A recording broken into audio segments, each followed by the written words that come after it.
This is an old Craftsman mulching mower with a 6 horsepower Tecumseh engine. Now, since I've only worked on a few small engines, I've never actually worked on a Tecumseh at all yet. This will be an interesting one. I got this in a lot with the other 4 for $20. This one didn't even have a wheel on it, so I put a temporary wheel on it. That's all I've done with it so far. That seems to be the case with most of them. The birds really liked it, and it looks like it's been sitting outside for quite a while, and or in a barn. I got them from an old farmer guy. The interesting thing about this one, maybe we should start from the bottom. Looks like it's got some like old house wiring or something, and it's zip tied to the shroud.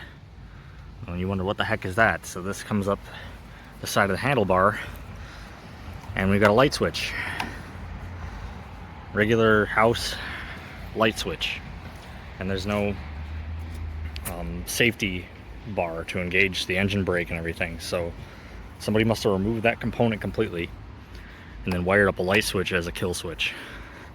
So it'll be interesting to see whether or not that works. The gas seems, tank seems empty. I don't know if you can see that. And it smells like gas, so maybe there's something left in there, but I can't see it. And the line is more difficult to get at on this one. It goes behind the carb and then actually comes up behind the carb to a connector back here. And I thought it was interesting that this still has like a throttle adjustment screw for the idle, I guess, probably. We'll see that on Briggs engines, maybe in the last 20-30 years. The oil actually looks clean. It's filled a little too high maybe, but it looks clean. It doesn't smell like gas. That's as far as I've gone. Besides, it seems to turn pretty well. It's got compression. It's not just turning loosely. So I guess with this one, what we might want to try is put that light switch on. Take this empty filter contraption off of here. If I can get it past the janky, the breather hose or whatever that is. See if we can put some carb cleaner in there and see if this thing will actually start. So why don't we do that now? If not, we'll look at everything else. This will tell us whether or not it's got spark, if it actually fires or anything.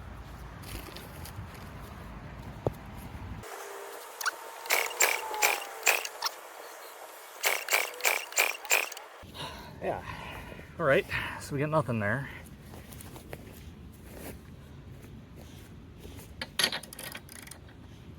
What happens if we pull out the spark plug, which is very wet?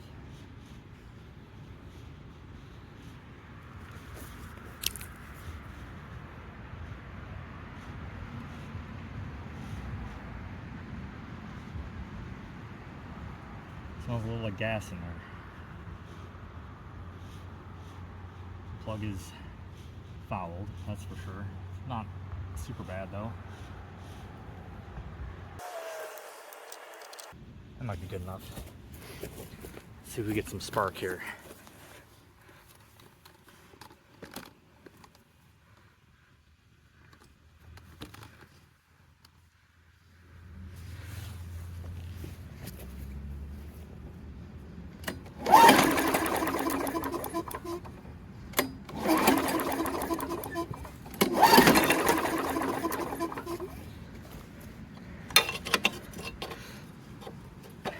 See anything? I didn't. That was with the switch on. Or I guess it was off. Why don't we try it with on?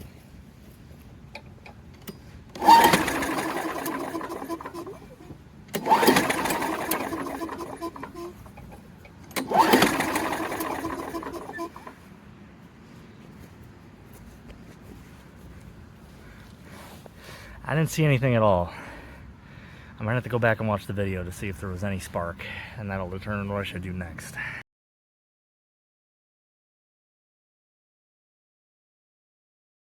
Well, if you're watching this, you probably spotted it before I did.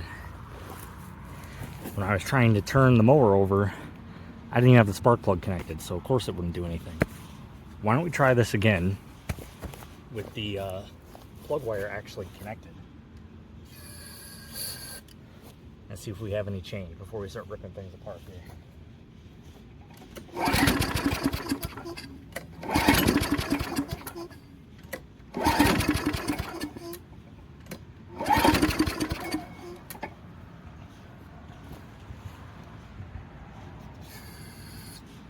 Not sounding good, is it?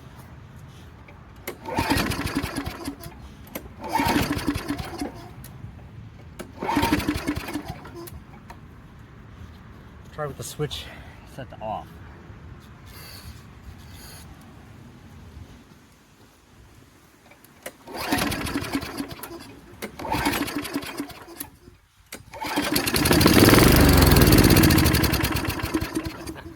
You hear that? It tried to run.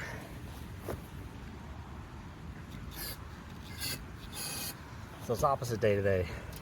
Switch needs to be set to off, not on.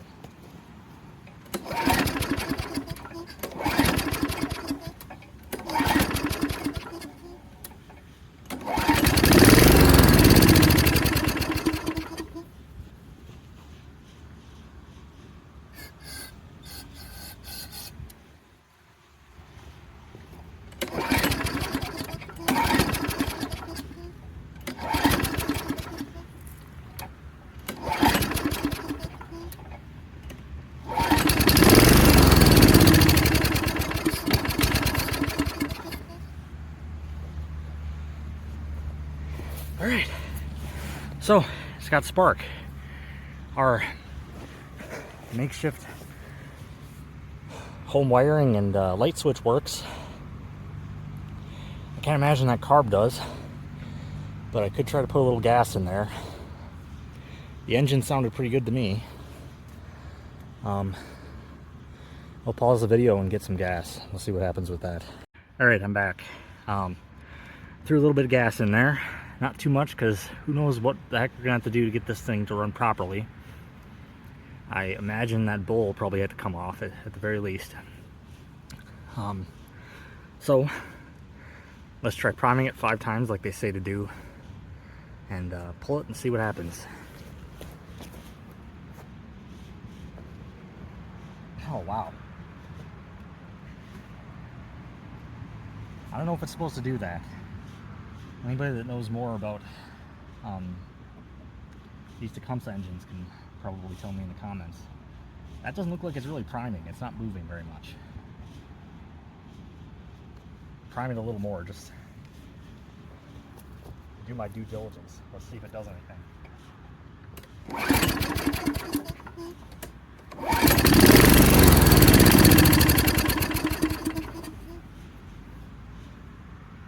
Well, it started. Didn't want to run, but it started.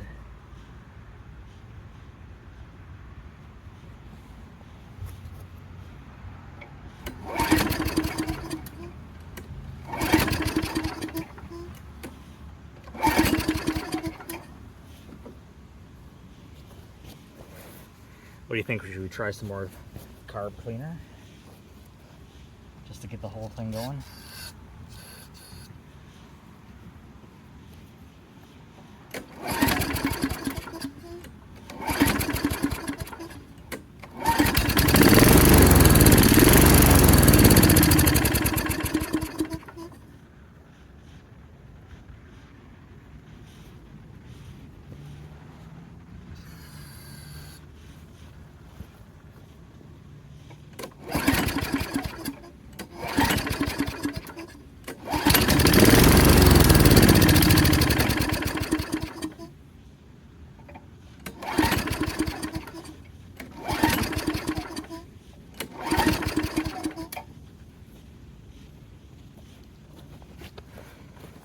Well, sure seems like it wants to start, doesn't it? Might have to get that carb off.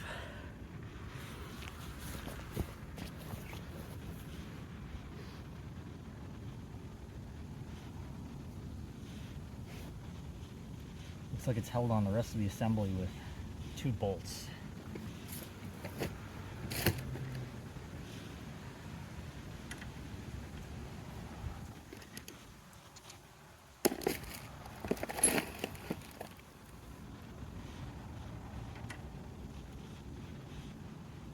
So that's a 3/8.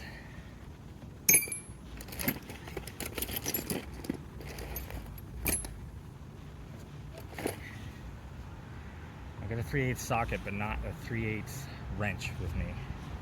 So I'll be right back with that. All right, as it turns out, the bolt head is 3/8. The nut on the other end is 7/16. And they've got those star pattern washers on there, so you should be able to loosen it up a little bit without it just free spinning, which is good because I don't know how the heck I'm going to get at the bolt in the rear without taking off this muffler, which I guess I should probably do first, just so I can access everything.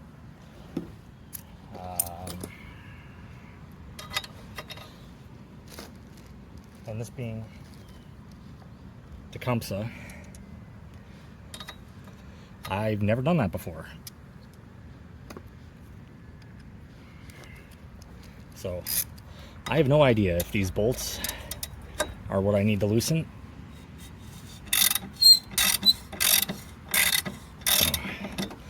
That sounds like it hasn't moved in a good 20-30 years, huh?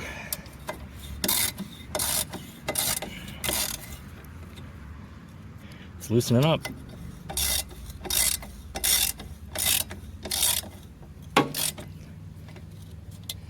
Okay, so I can see the reasoning of having the muffler on this side of the engine so that everything's over here, so then you can tip it the other direction if you ever need to access the blade without having to worry about oil and gas getting all over the place. The gas cap and the whole fuel system is on this side as well, so I guess that makes sense in terms of gravity, right? All right, there goes the muffler.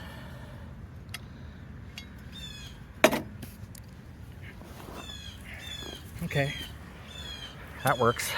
Now we've got access with an extension to the carb. We're already leaking fuel. See that? That nut's still turning. Okay, that's fun. Oh boy. So I gotta take the engine cover off to get at this. Well, yeah, that could be. I don't know if I can get the angle without taking the cover off the engine. Oh man. Well, I guess that's another ding against Tecumseh for serviceability, huh? Take the whole thing apart just to get at the carburetor.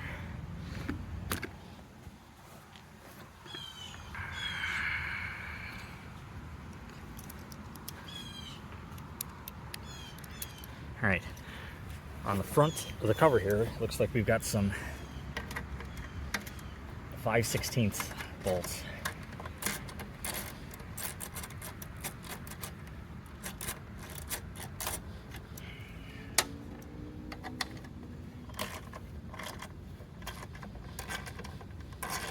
And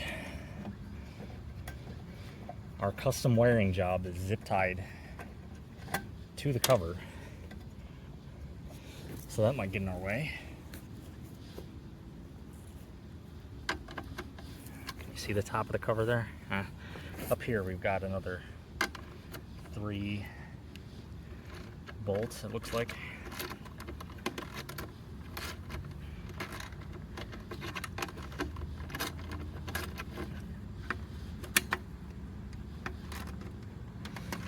And this is all just part of the learning experience. I'm sure people that anybody can jump into this, just don't stress out. I'm sure people that have worked on 20 Tecumseh engines can come in here and say I'm doing everything wrong, but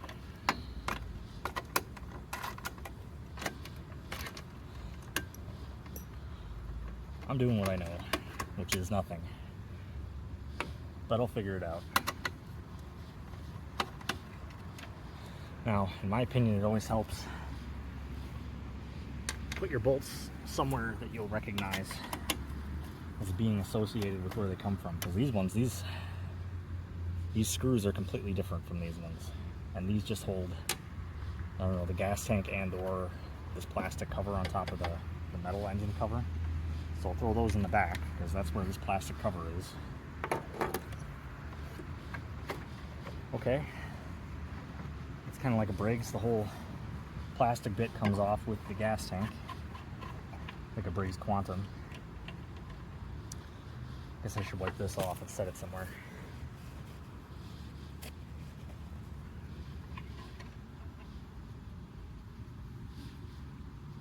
That is actually kind of dark.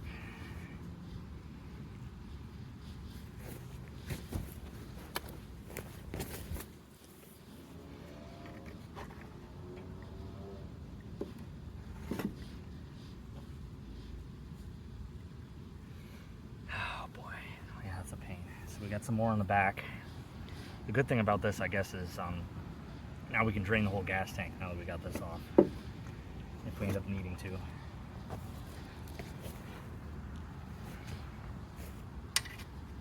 Okay, so on the back of the engine cover, covered by this plastic bit, we've got some 3/8.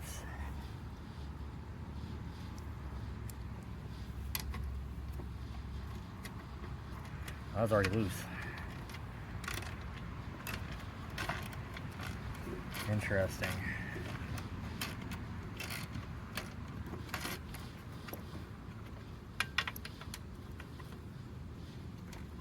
That's a little tighter. This one wasn't even, that was like finger tight. Guess that makes sense when somebody fixes a lawnmower with a household light switch. They don't really care as long as it works, it seems like, huh? Just like a Briggs, it looks like we might have to unbolt this, can't see it here, but I don't know what you call that, a spout for the oil. Unless it just pulls right off like a Briggs with the whole cover, but I guess that'd make it more difficult to realign. It's a different size too.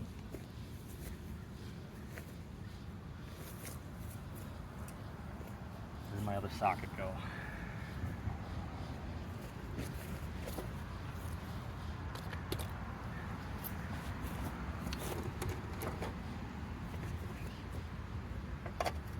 Okay, so for your oil dipstick and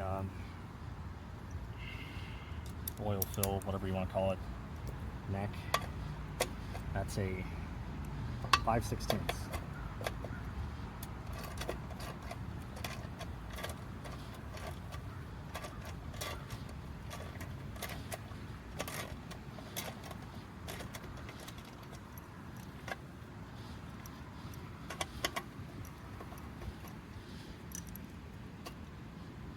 Alright,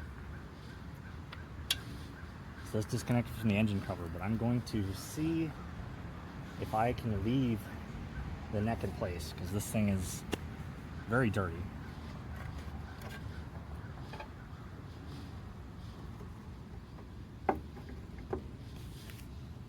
Okay, so there's our flywheel. I guess we could try to start it with either, I mean, you could start it with a ye old pull cord like they did in the 40s and 50s, maybe even 30s, or with a drill if you've got the right ratcheting adapter. The cooling fins are not clean, but they don't look too bad. I don't know what the gap is supposed to be on, let's see, I'll disconnect spark plug wire. I don't know what that gap's supposed to be, but it looks pretty good to me. That's pretty close. All right. So here's the household wiring. All right, yeah, so it's literally just the kill switch. Interesting. Yeah, so that's why the light switch needs to be set to off, because the kill switch grounds all of this out to the chassis to shut it off. All right, learning new things constantly here. So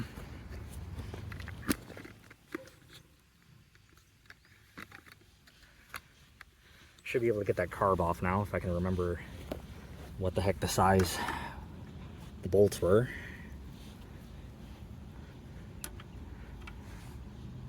Right, 3/8 and 7/16.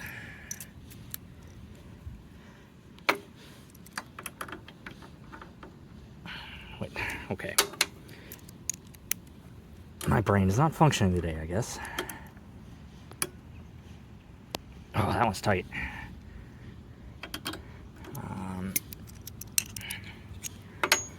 Let's remove that extension so we don't have as much of a chance of rounding this thing off. I wanted to use the extension so you could see better, but I guess that's just not in the cards today.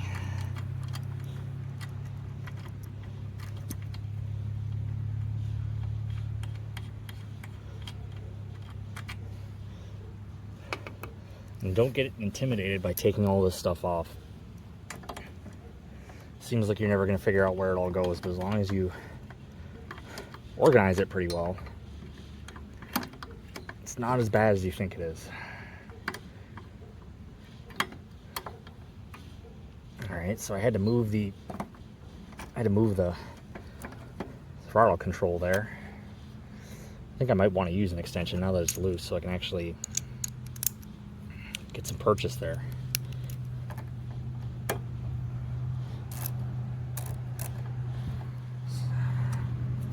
do it this way.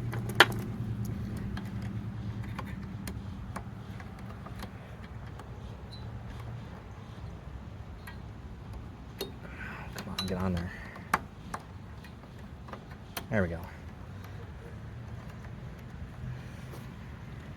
I guess I should be, since there's a whole bunch of moving parts on here, making a mental image of this. There's a little flange or something that sits on.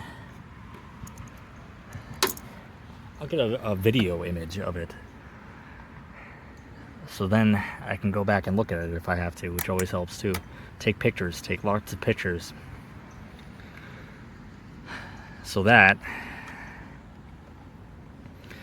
is also connected to that bolt. So I guess it's a replaceable part potentially. I don't know if that's like on a Briggs, where if you can bend that tab to adjust the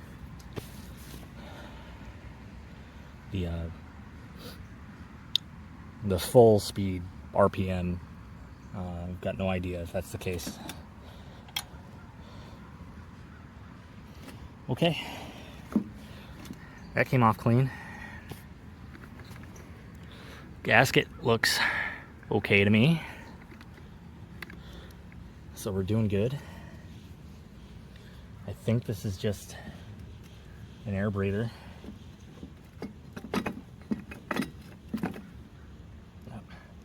Nothing wet came out. That's always a good sign. Now if this is like a Briggs, oh okay, that's actually shaped differently. It's like a U or a V, so I've got to bend it the opposite way. Okay, that's off. Now that we've got that off,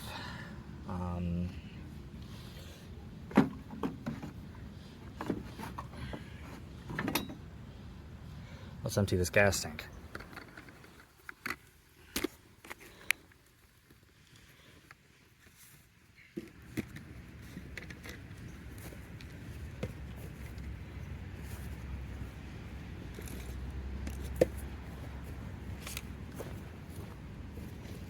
Oh, we're losing gas. Why didn't you guys tell me? Okay. Guess whoever put this on last time had the carb off when they did it. What I'm gonna do before I do this and actually came prepared. This is stupidly oversized for this application, but it's what I've got. This clamp I can put on the fuel line, so we're going to leak a whole bunch of gas everywhere when we take this line off.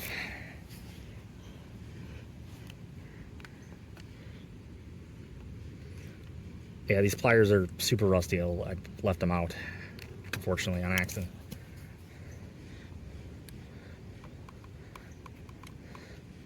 Oh, that's tight.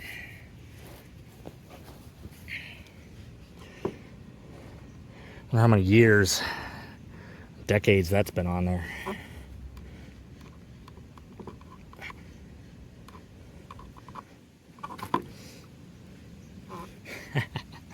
Yeah, look at that. Look how white that is where it's been covered by the line and the rest of it's yellow. This is an old carb. Maybe this is the original carb. What do you guys think? I don't know if there's a B on there. I don't know if Tecumseh has its own proprietary mark. Oh yeah, okay. There's an Indian. So this is a Tecumseh carb. So it may be the original one. And that's your throttle. And some kind of jet in there. But imagine this bowl and float setup is somewhat similar to how they normally are. Alright, so I've got a handy empty plastic bottle here so we can see if there's any contaminants or water in the fuel. I'll just put it over there like that for now. Alright.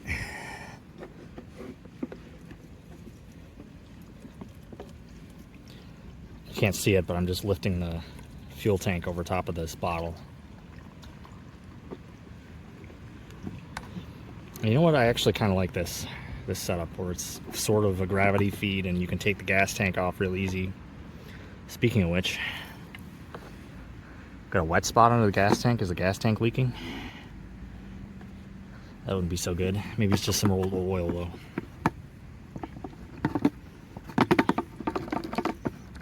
Alright, so that's basically empty. We don't need to worry about that gas tank anymore at the moment. That, it may not be totally separated out, but that looks pretty clean. Okay, there's some sediment. Sorry, I'm not even showing you. There's some sediment in there. Maybe not a huge deal, but I don't see any water yet. We'll set this aside and let it settle. I don't know if that haziness is a good sign. That might mean that water will settle out. I haven't done this a whole lot of times. Okay, so guess maybe what I should do next is look into this primer bulb and see if it should be more flexible than that. It does almost look like it's kind of dry rotting or something in there, so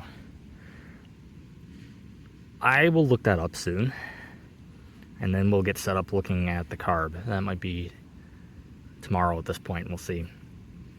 Running on daylight. We'll take that nut off. I might do that just tonight, take this nut off, clean out the bowl as best I can as sediment, and then soak some carb cleaner in it maybe overnight, and spray the whole thing off, of course. So, well, we'll see.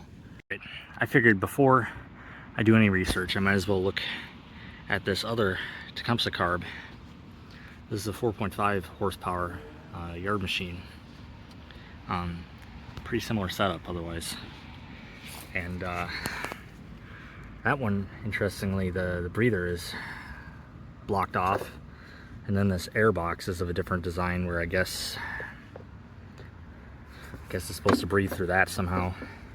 But this one doesn't seem like it even fits, so I don't know. Maybe the cover needs to come off to get that on right, I don't know. But anyway, this bulb is, look at that. That doesn't even move.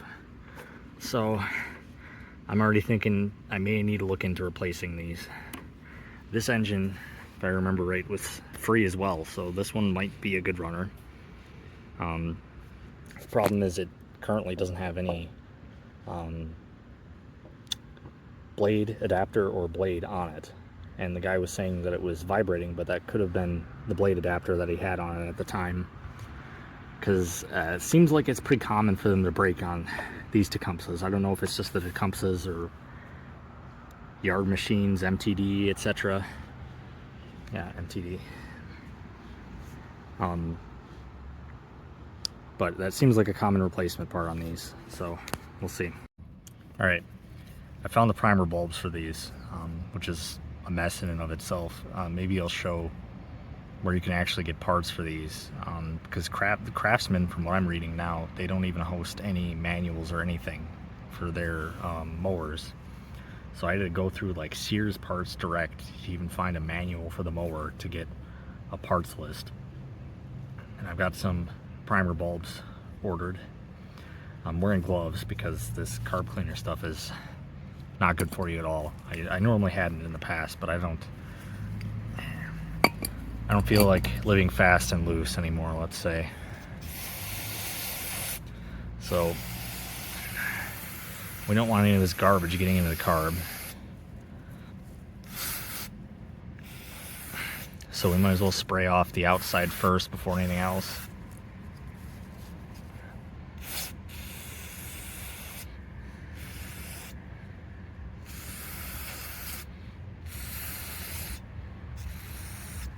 I guess I could get a toothbrush to get at some of that stuff.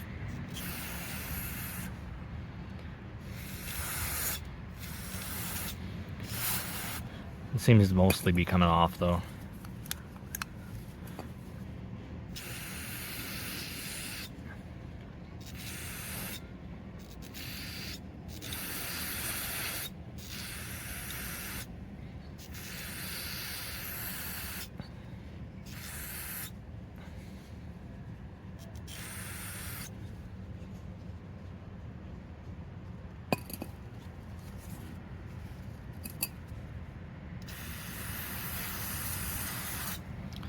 All right, and sorry if I haven't had this in shot the whole time.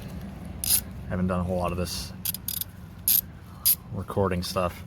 So the bolt on the bottom of this bowl is 1/2. Looks like 1/2 inch, or yeah, I believe that's how you would say it.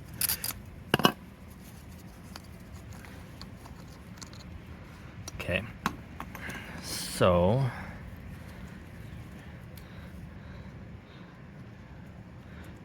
get that fiber thing off. There's definitely some gunge in there, huh? Because you can't see it with the angle and the way the sun's setting, but at least not in the middle.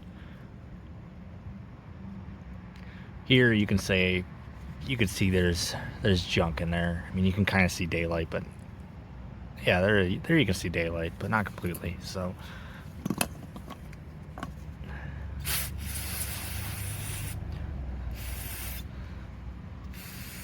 this is definitely similar so far to those Briggs engines that have bowls.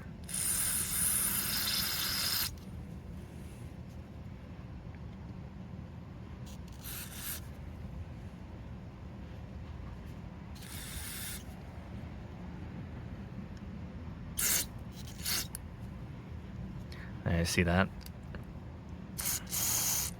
That should be shooting out both sides. And of course, I forgot before I started recording to even go get my little twist tie, so I will be right back. All right, we're back with the universal carb cleaning tool here.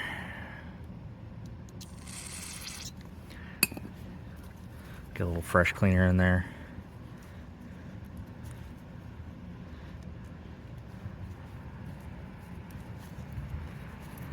See if that did anything.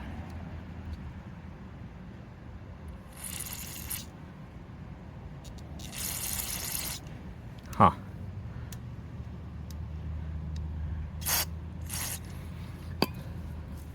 Should have. I got a hole in my gloves already. I wonder if that's because the carb cleaner's eating them, or if I've actually damaged them somehow already.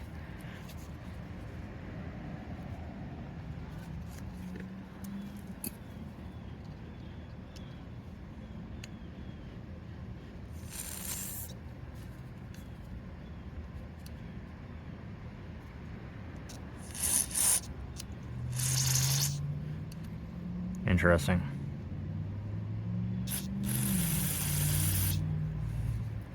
Well, if I go in from the sides, it's coming out the top.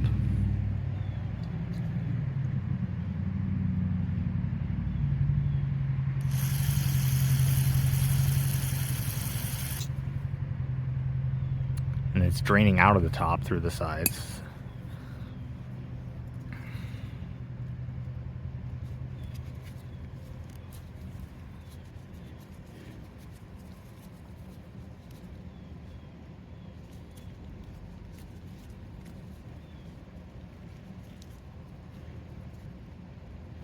Gotta remember to try to keep all this in frame. It's kind of hard to watch and record at the same time.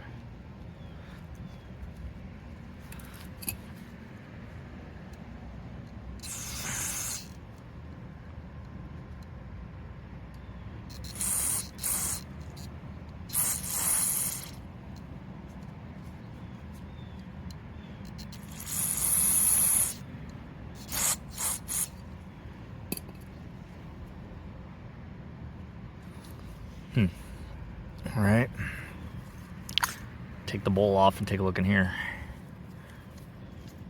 Wow, that brass? Got a brass float and a 90s or something Tecumseh engine. That's surprising. Okay, so that's mostly horizontal. That's good. The bottom of that bowl doesn't look good.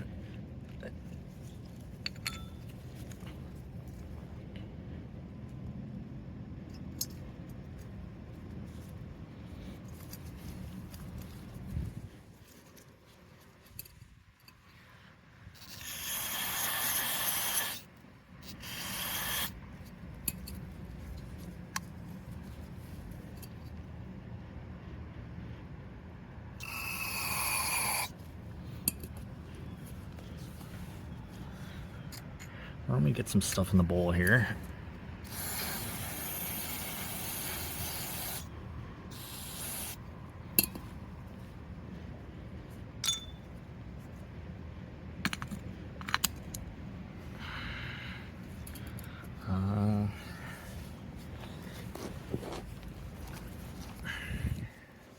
There's some kind of jet in there. I don't know if you can see it with lighting. Probably not.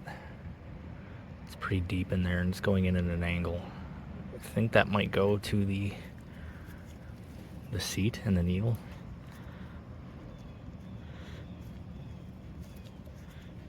I don't know if I'm even going far enough in.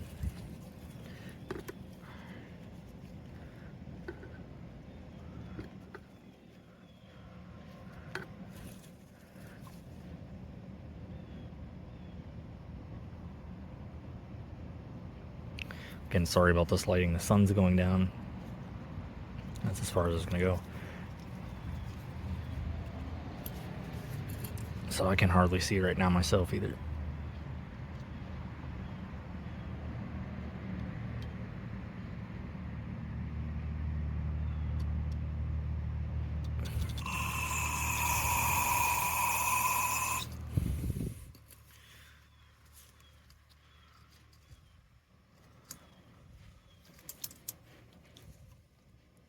Ooh.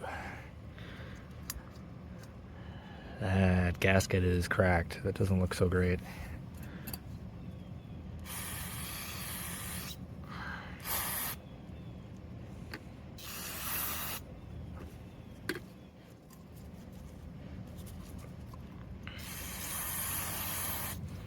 I guess a problem I've seen with some of these brass floats is whatever they seal them with cause them to leak, and then you can get fuel inside of them and they won't float properly.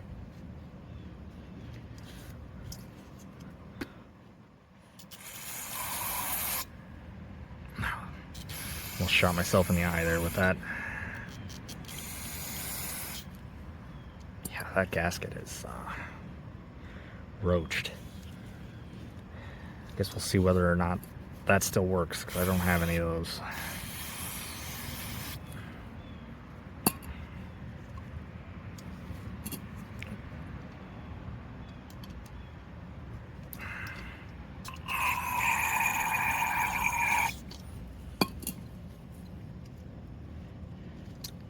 What's that coming out of?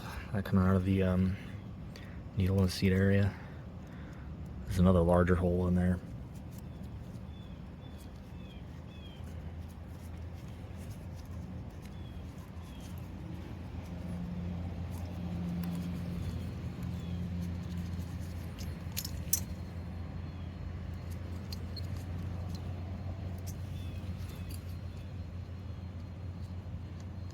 Well, that actually could slide the straw up and down in there, so that doesn't feel too bad.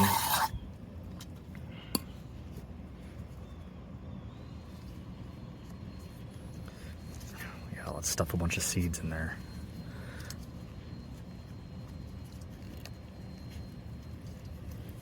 The joys of working outside.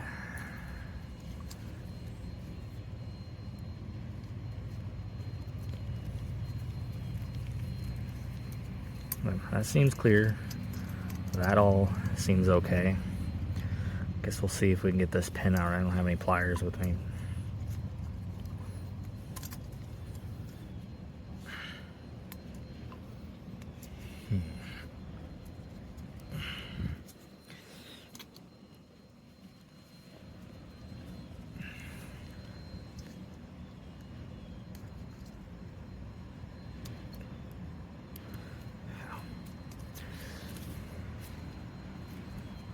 See if I can find a rigid enough stick.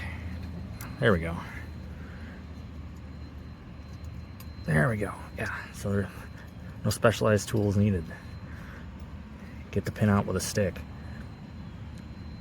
That needle looks okay to me.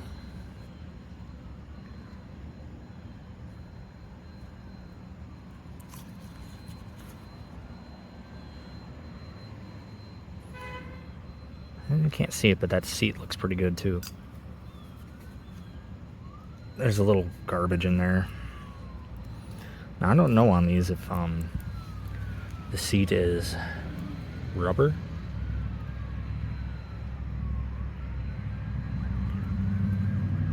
Can't tell. If it is, you don't want to spray it with carb cleaner.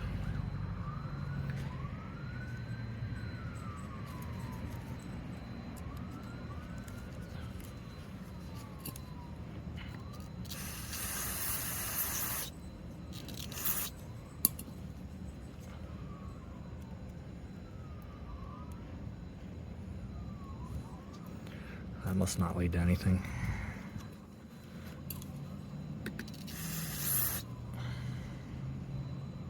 Yeah, well.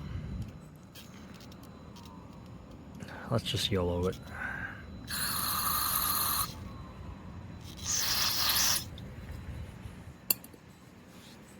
Alright, that's cleaned out.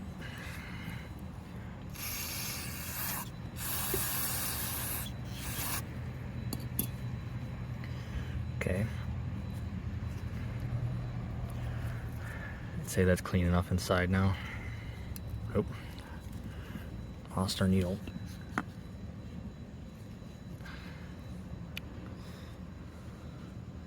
guess that spring must go there for some reason, huh? I don't think the Briggs have something like that typically.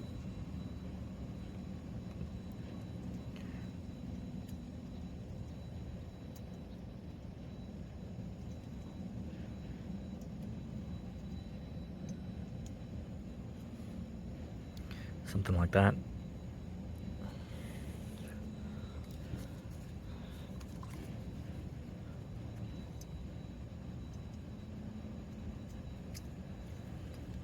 Okay.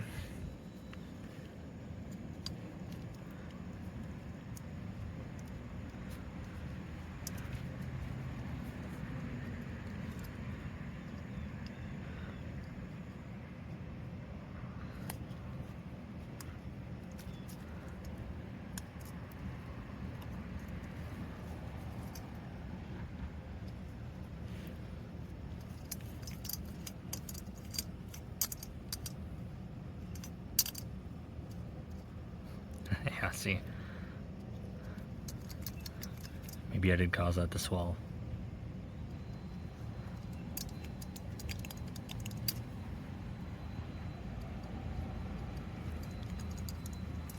I guess we'll see when we put this back together if it starts leaking fuel.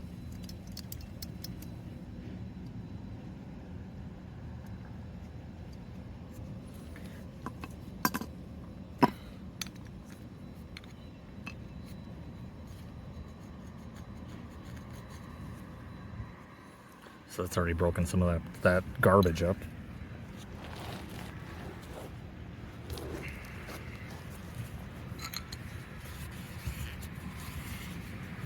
Yeah, that's looking a lot better. Almost looks new already now.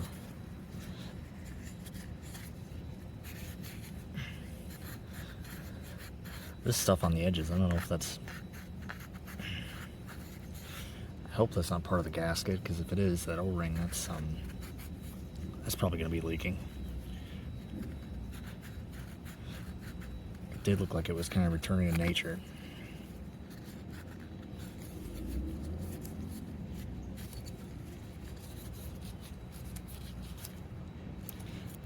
Maybe somebody could take a pipe wrench to this at some point.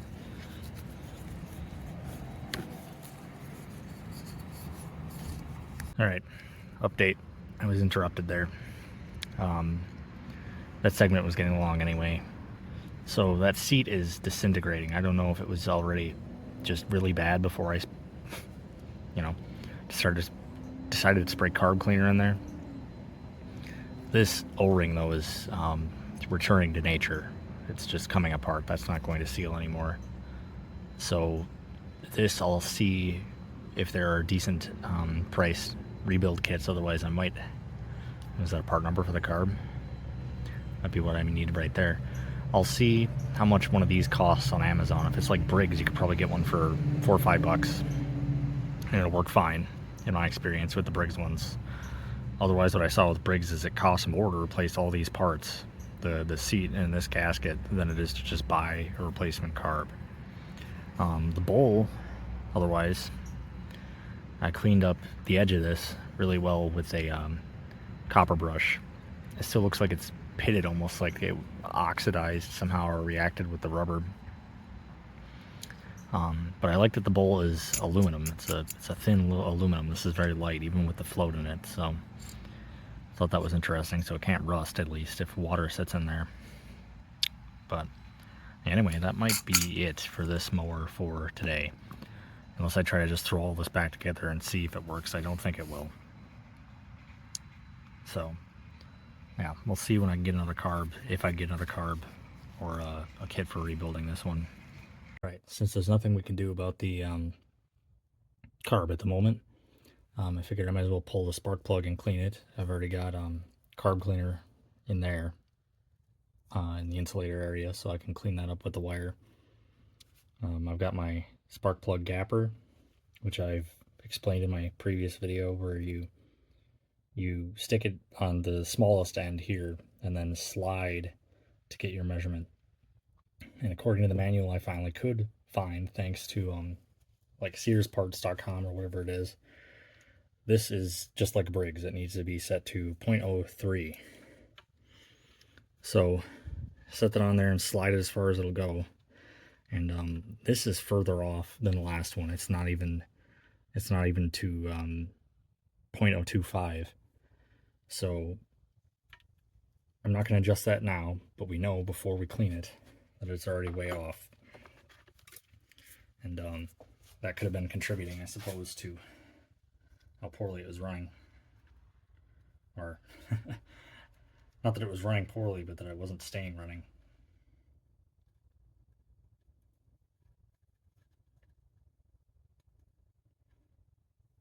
Alright. Just clean up as best you can in there with a wire of some kind. All the garbage. Let that keep stewing in the carb cleaner, and then we'll I've got wire wheel tucked up in a drill. And we'll hit that to try to clean. I might have to move the camera, we'll see. Maybe not. clean up all of this with a wire wheel so that I can make a good connection between this and the electrode in the middle, this tab.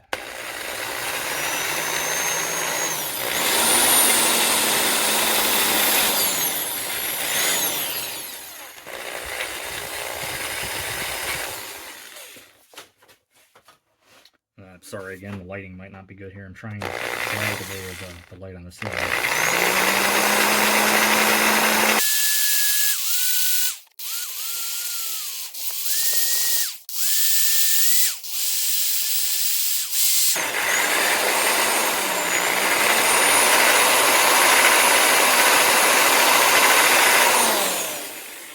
All right, you can see that already. That's looking a lot better.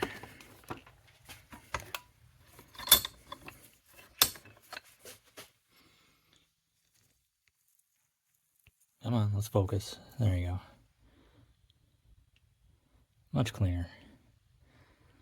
And once I gap this, then we shouldn't even end up having to replace it.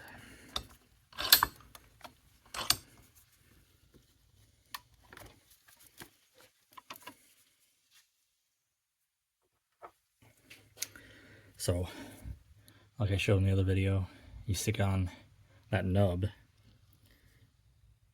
on this ledge here and pry up a little bit.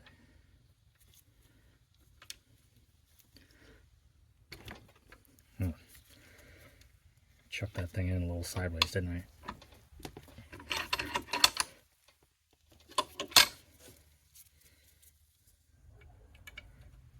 Yeah, that didn't hardly move it at all.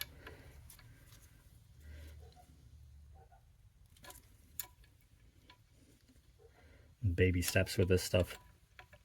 It doesn't feel like it does much, but if you feel it budge at all, yeah, look at that. So it barely moved. It barely moved, but we're practically there. In fact, it's so close, I'm not even going to adjust it anymore. So this is good to go. I might spray it with some carb cleaner. Sorry, focus is screwing up. I'm going to adjust that manually every time. Spray this with some more carb cleaner to get the rest of that garbage out of there, and then the spark plug should be basically as good as new. All right, it's another day, and we are back with this Tecumseh carb. I don't have the parts to rebuild this yet, or the other parts for it, but it's going to be a lot of work anyway to clean up this old primer bulb. Well, it's actually moving a little bit more now. Oh well, whatever, it's still dry rotted, you can tell. Look at that, it's cracking. That needs to go. That and the O-ring in this bowl is very bad, and the seat is very bad. Now, I looked on Amazon, and at least as of September 2024, you can't find a Tecumseh carburetor like this, a Chinesium one, for less than about 12 bucks with good reviews. Now, on the contrary, you can find the rebuild kits in a pack of 6 for like 8 bucks. So, not only have I already cleaned this thing out for the most part, but you know, we're looking at like $2 versus $12 per carb, and I've got at least 2 of them that are just like this. I've got I think a total of 4 Tecumseh engines at the moment that I own. So those rebuild kits, bought a pack of them. That'll last me a while. I'll probably end up using all of them. Oh, glad that's finger tight. I didn't have a socket with me. Let's see. And I've got some choice tools for helping clean things up. I've just got an old toothbrush. You'll see it later. Off screen, I just used a toothbrush dry and cleaned a lot of the garbage off of the mower itself, just because it's supposed to be able to get air. The flywheel blows air through those cooling fins and all over the rest of the block to keep the engine cool. So you don't want a whole bunch of garbage all over that, not that it needs to be spotlessly clean. So this will help me get stuff off the carb on the outside, and then I've got a copper brush. These are good for all kinds of things because it's softer metal than most other metals. I don't know if it's softer than aluminum, but it's got to be pretty close. It didn't scratch it up a whole lot. It's much softer than steel, so you can use copper brushes to do things like cleaning rust off of steel without hurting steel. A lot of people don't know that. So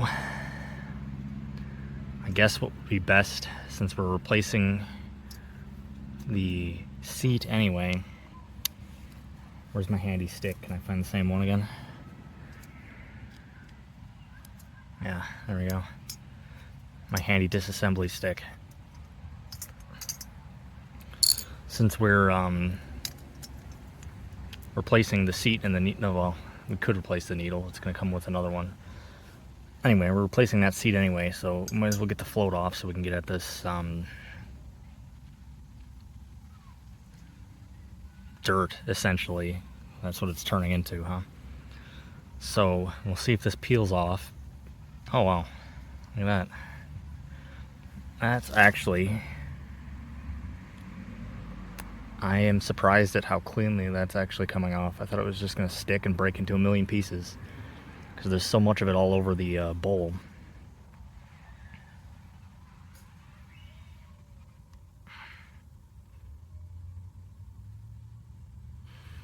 And I don't necessarily need to be gentle with it, but I'd rather it all come off than break into a million pieces. I have to pick at it. Okay. Alright. That doesn't look good, but it doesn't look bad. Alright. So what I didn't show with the bowl, I can show now with this. What I did, I don't know what kind of metal this is. This might be softer than the bowl even, depending on what it is.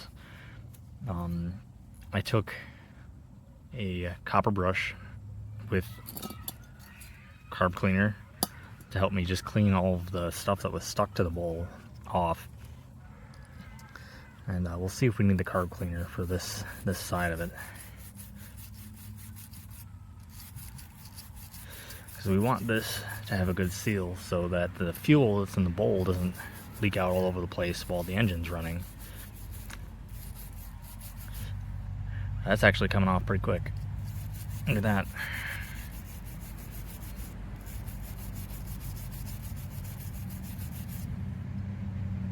Yeah, not bad, not bad.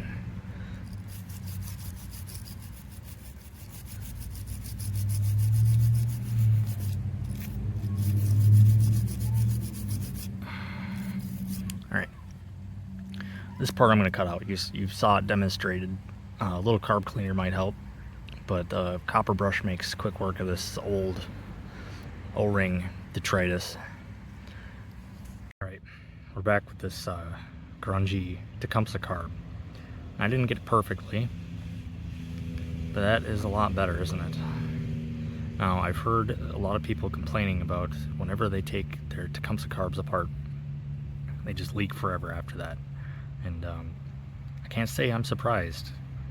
I haven't taken apart a whole lot of engines yet, but the way that O-ring just petrifies and becomes one with the metal is interesting, and I can see why that would get leaky if you don't clean it up real well. So apparently there are tools for getting the retaining ring out of the primer bulb area to get the bulb out. They're special made for that. I don't know why that necessarily is when you could just find a dental pick. Probably be using one more shaped like this. You can get these like everywhere, a cheap dental pick to pry in there and get the ring out. And we'll do that after we get this old seat out. I found one that was as much of an angle as I can get and still get down in there. I don't know if you'll be able to see this with the way the lighting is. You can kind of see it. Alright. Now, let's see if we can get that in there and pull it out without the seat just coming into a bunch of different pieces.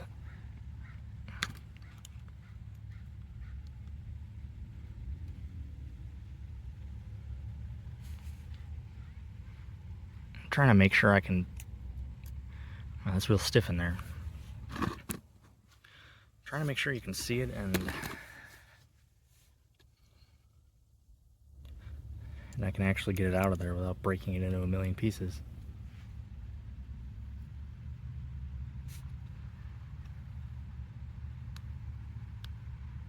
Oh, that's really in there.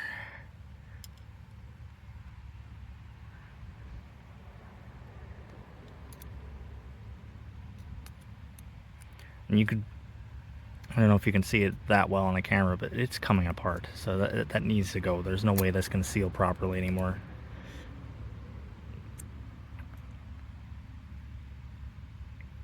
I wonder if I'm going to have to get a drill bit in there and just rip the thing apart.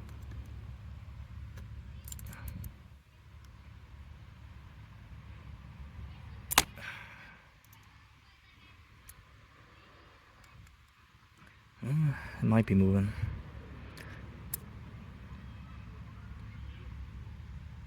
I got one side of it loose, and then the other one's just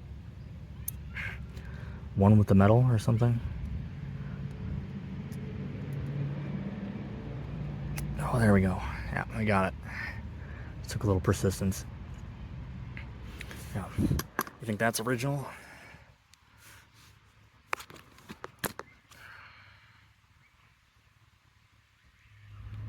Yeah. Look how destroyed that is. There's no way that'd be making a seal anymore.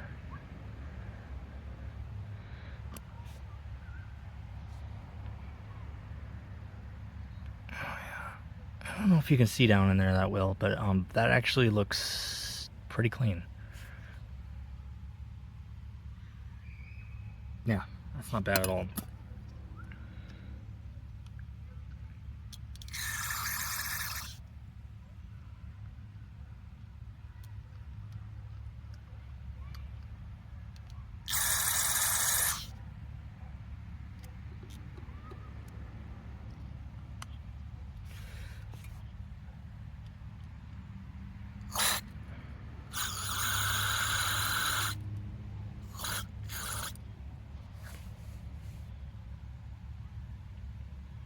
I don't think I even need to get anything down in there. So I could see the ring in there. It's got, you can see a tab right there where the sun's hitting it. And those are what retain it in there as far as I can tell. So what you're supposed to do is get this thing in there, and not sure where you would prise from. Maybe behind the tab.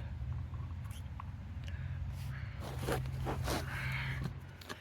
always pick the wrong time of day to try to film this stuff. It's just the way I work, though. I'm not a morning person.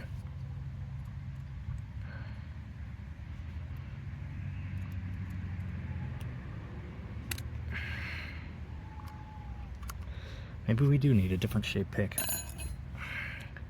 Get it started with this one. Same one we used for the seat.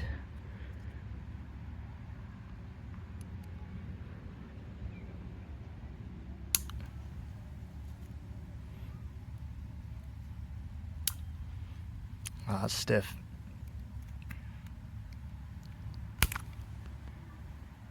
Oh, I think that moved. Yeah, I think that tab moved. It's a little higher than the other ones. Why don't we try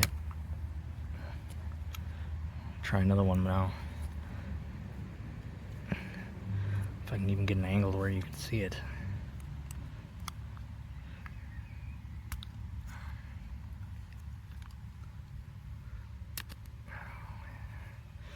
I'm trying to get the ones closest. There we go. So that one's basically up to the lip now.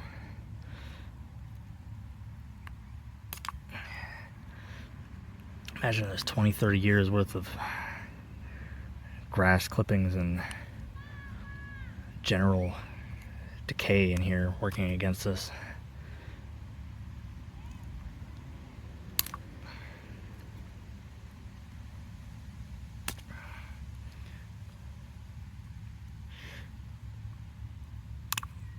Okay, that one moved a little bit more. That one moved. We're getting there.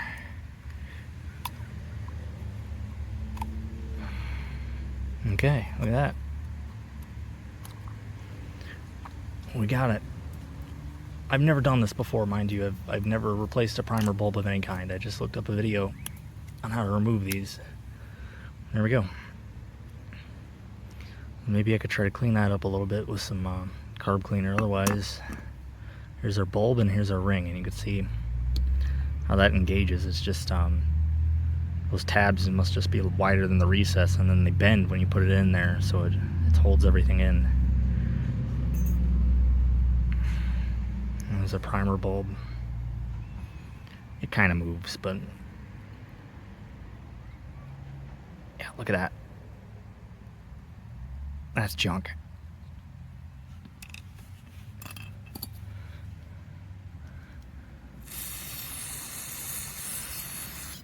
I guess I might as well run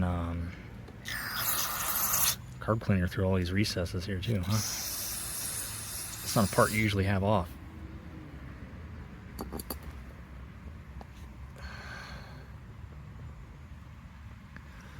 Those look like pretty big passages though anyway. You can see light right through that one. So that one must run here, because you can see the reflections in the hole. Maybe that one does as well, I don't know.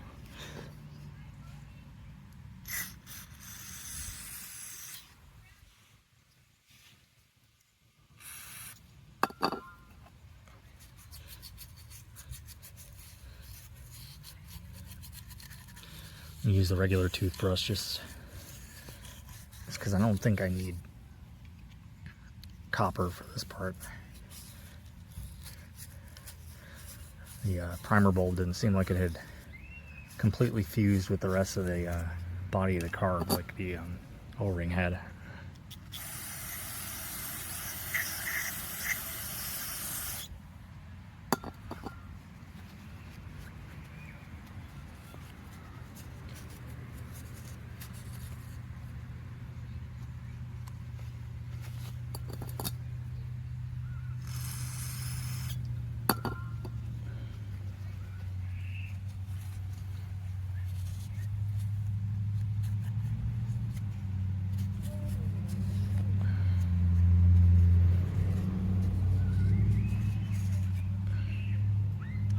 That's not bad. That's good enough for me.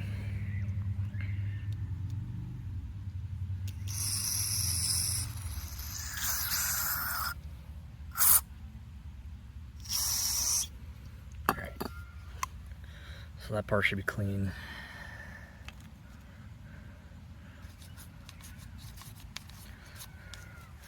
Now, brushing off the outside, you'd say that's not a big deal, right? Well, it's not. It's not going to hurt the function to just leave it the way it is, but if you're going to sell this thing and you say you've rebuilt the carb, do you want the carb to look like it's not been touched in 20 years, or do you want it to look like somebody's actually put some work into it? And that screw, I don't know if we want to mess with it. Try not to turn that,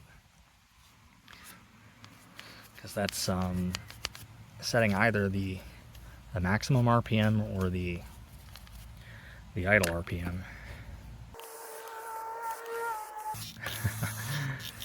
Such a hypocrite. I forgot. I said I wasn't going to live fast and loose the last time, and I was wearing gloves, and now I completely forgot to get any gloves. So now I've got, you know, who knows what kind of cancers being created by these chemicals that are seeping into my skin. Oh well. Nobody can live forever, right?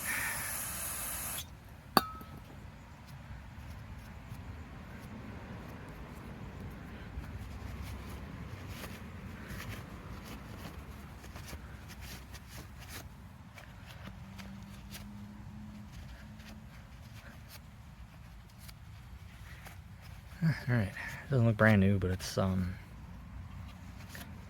better than it did.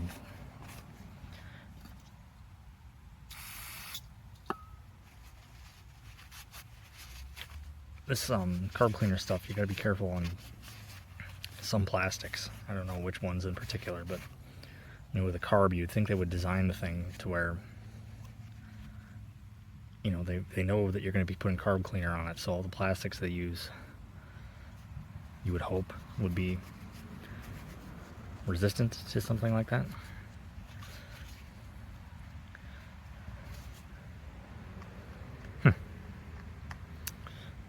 Little bits of gasket or something on there. I hope that's not the gasket that's on the machine now.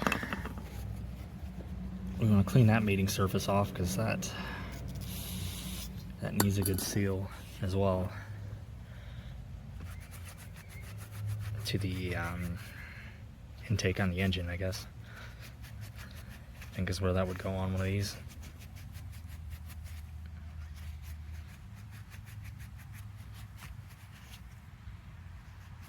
That's not perfect, but that almost looks like it's just oxidation or where it's been rubbing or something. So, there we go. No, I almost got myself in the eye there. That's not good.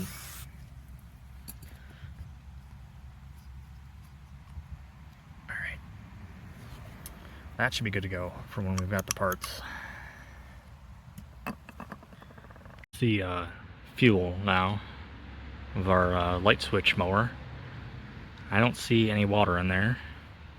I think what I'm going to try to do when it comes time to put the gas tank back on is just stick a coffee filter, if I can find one, in a funnel to strain out all that detritus at the bottom, so we got a nice clean tank still and we can still use this fuel.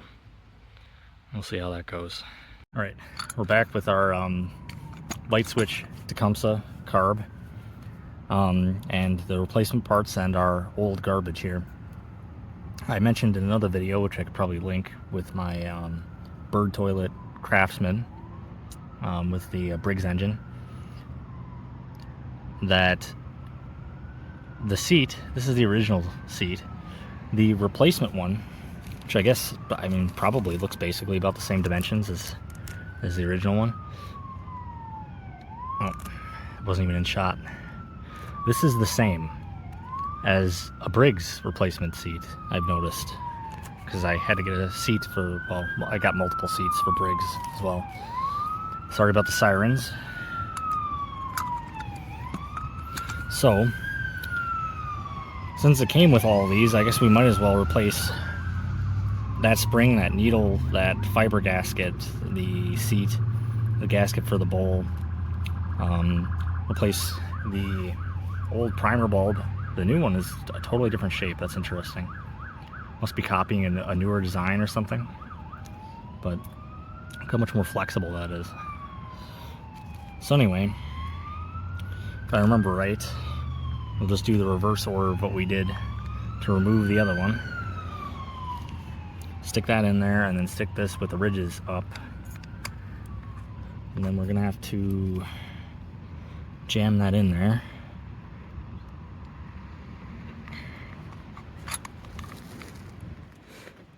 You know what? In another video I saw a guy use a socket. I'll see if I can find a socket quick. That might be the easiest. I had a 3/4 socket around anyway, and that fits on there just about perfectly. So, in keeping with my natural tools that I've been arbitrarily using, why don't we try jamming that back on with a rock?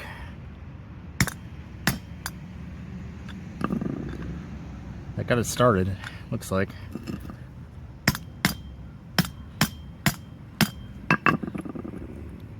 There we go.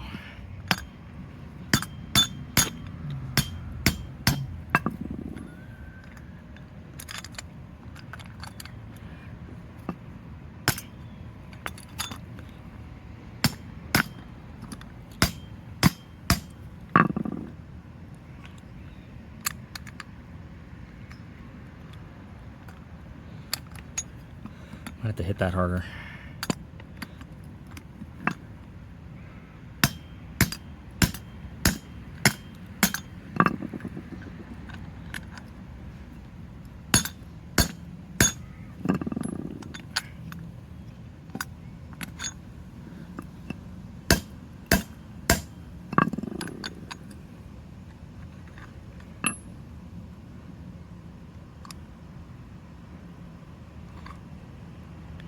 Seems to be seated pretty flat, huh? I think we're good to go there now.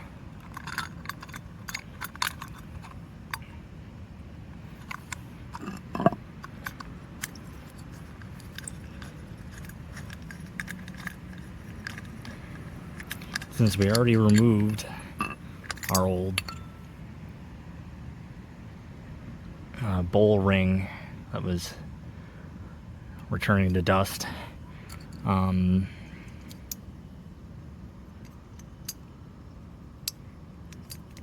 don't have to worry about removing the old one.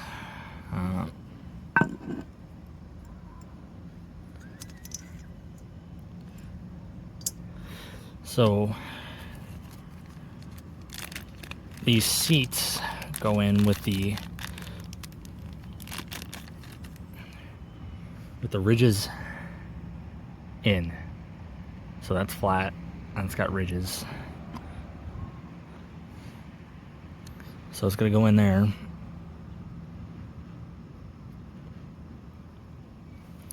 And we're gonna try to get it down there relatively flat. I'm just gonna use a Q-tip for now, if I can. It's not working as well as it did with the Briggs.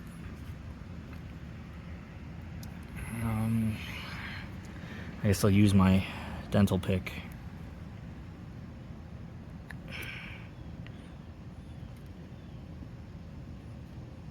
Well, that turns sideways.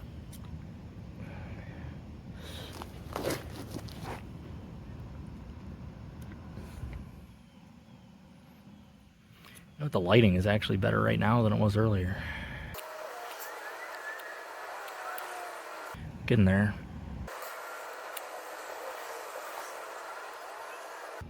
I'm just adjusting it some more off screen so I can actually see and make sure that it's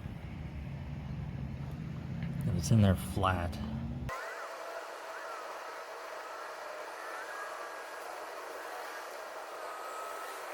We're back. Full disclosure. That's ATF you see in there. I ended up ripping one of these, trying to force it in there dry. Let's see if we can find it. Yeah, I tore it. So I'm glad I had the spare Briggs ones, so it looks exactly the same. I got ATF in there and I was finally able to orient it where it looks like it should be okay. So that's good now. And I guess I was curious enough about that to want to test that anyway, so we'll find out whether or not the ones meant for Briggs are interchangeable with the Tecumseh.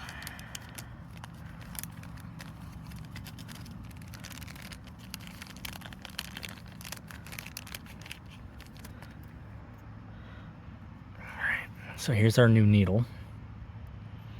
Looks same as the old needle to me. Yeah. And that spring looks the same. Almost like a little cotter pin or something.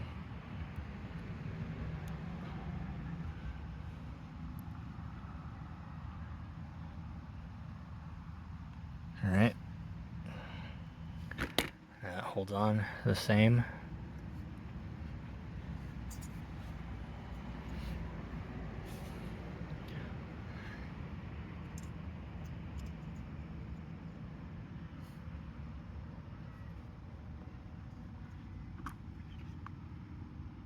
And ATF will burn out. Doesn't matter that that's in there. It shouldn't anyway.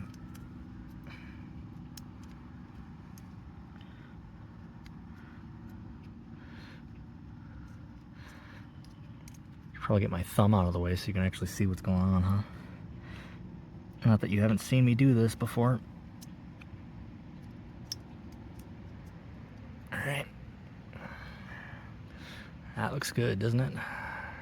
It's nice and flat. And it's moving freely. Alright. So as long as this doesn't leak, we should be good. And that's the operative question, right? We're dealing with brass. That doesn't appear to be directional in any way.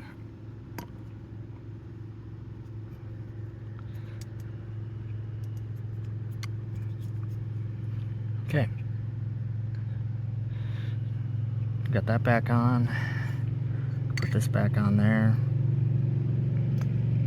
That seems to be nice and snug.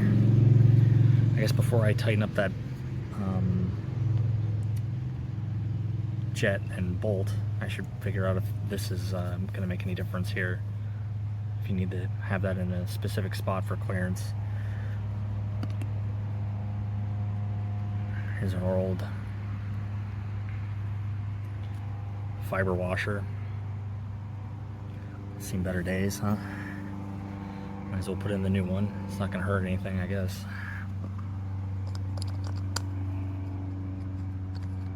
There we go. Just hopefully made a 20 or 30-year-old carburetor just like new. Let's see. All right, we're back at our light switch mower. I can't stress enough how useful it is to go back and look at photos or videos. And you look at the top of this throttle plate, or well, control for the throttle plate. There's a whole bunch of holes all over here. How the heck are you supposed to know which hole that you're reconnecting this linkage to? Well, I looked back at my video and saw that it was the closest one to this spring, where it's coming over the top. So it goes right in this hole right here. And since this is a U, like we saw taking it off, it's got to go something like that. We're going to try reusing our gasket. Guess I should probably get all the freaking hair and garbage off of here, huh? Doesn't need to be perfectly clean, but that was pretty bad.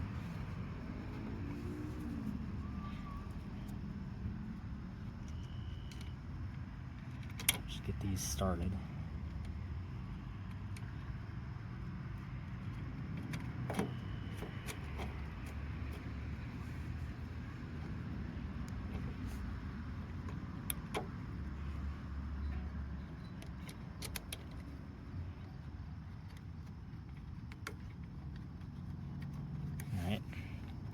It's not going to fall off of there.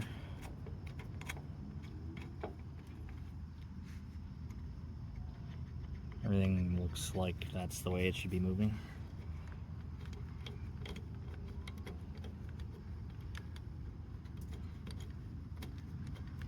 Now, what do you think?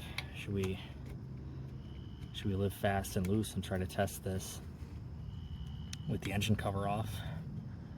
I don't think there's any safety reason why that might not work.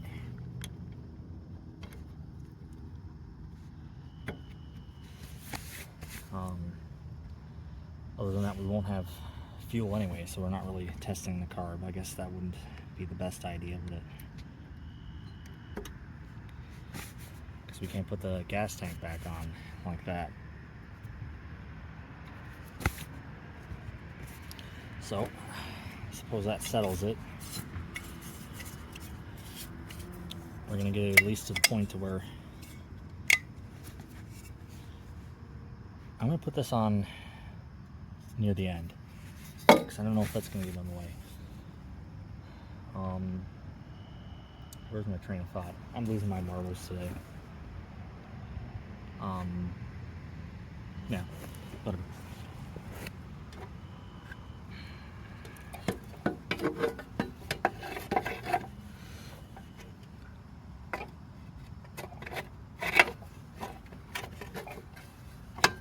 Okay, so it's important when you put these back on that everything looks like it's where it should be. You don't want your spark plug cable to be somewhere where it looks like it's going to get in the way, or worse, get pinched. So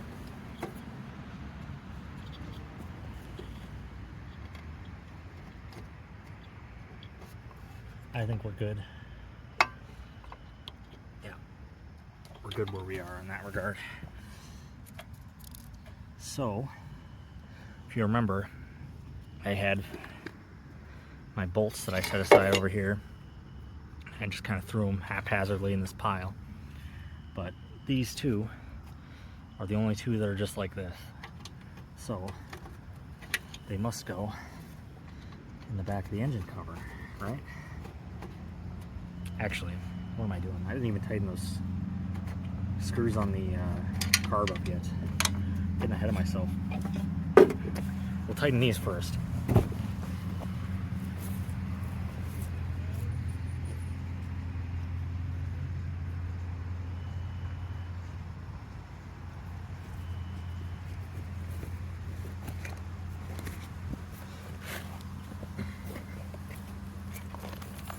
Now, does anybody remember what?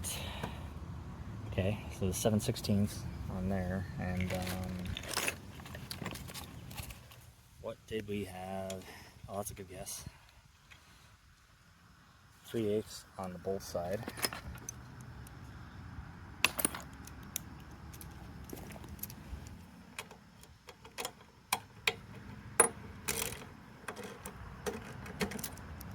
Wow.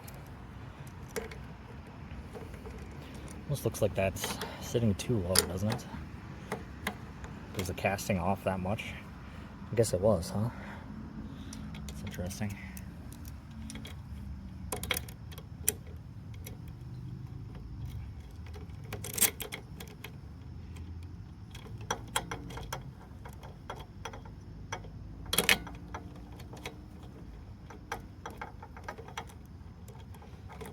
Sorry, this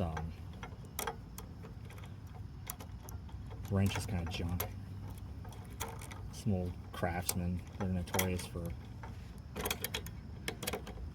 the ratcheting feature not functioning the way that it should.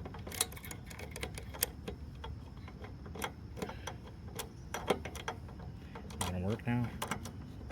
Yeah, there we go.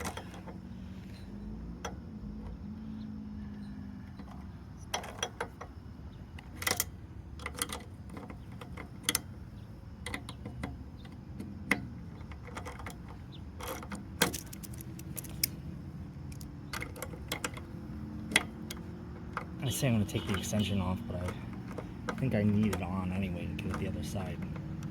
Yeah, there it goes.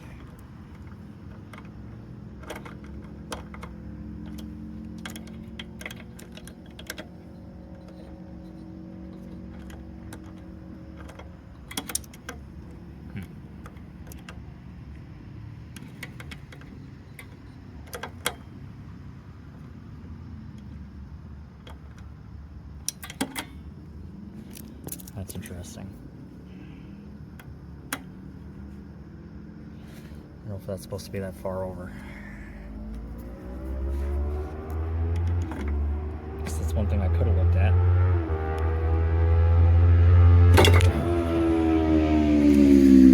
That looks better to my eye. Maybe that's why that side wasn't that tight. And why it was leaking. Somebody didn't want to mess that up. I think that's good now. Alright, so that's all on.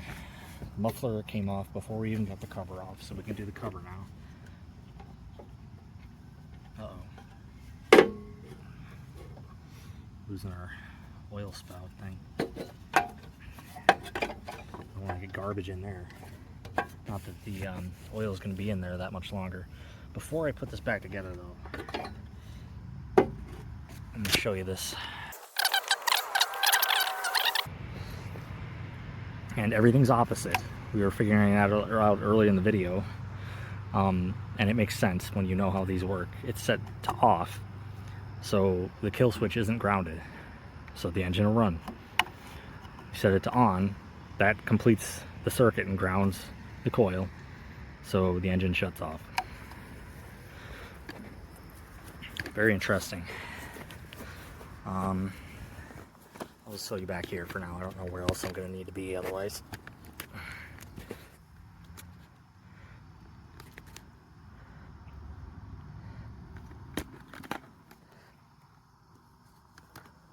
So, what do you think?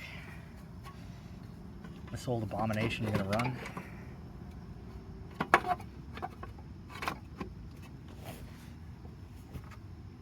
Right, so like I was trying to say, these two bolts I had in the back, can you even see the back?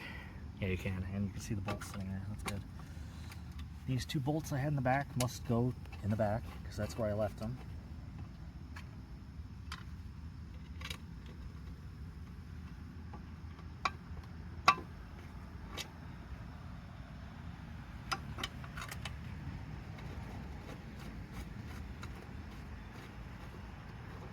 This one I put on the side. That's different from all of them. This one I put on the side by the filler neck thing for the oil. So that's where that one goes.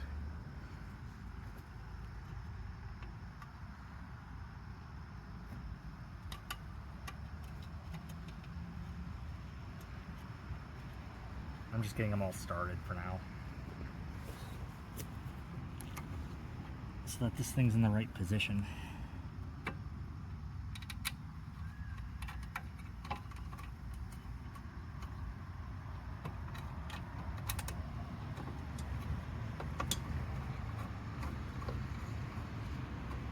Okay, see how easy that was?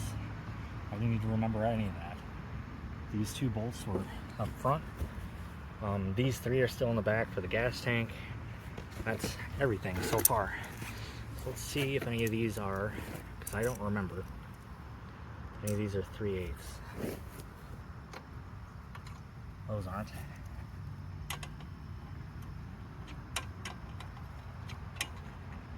One might be. No, it's not. These are.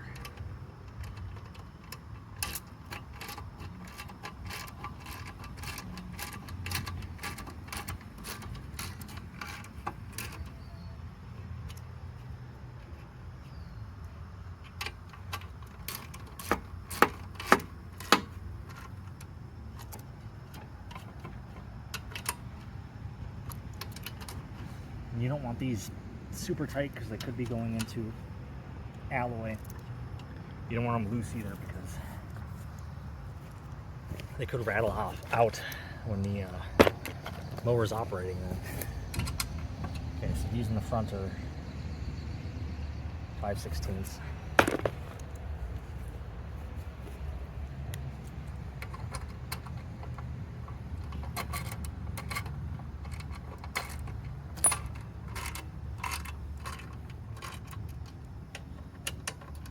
Now, remember now, I've never worked on a Tecumseh engine before.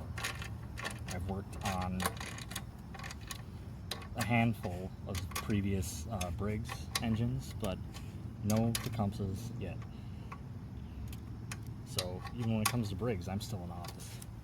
And this is not presenting a problem for me. So if I can do it, you can do it. Anybody can do this. And it's fulfilling, if you haven't noticed. If you've never worked on small engines before, especially something that's this old and decrepit, abandoned for years. That one might be a little stripped. Well, it's not vital.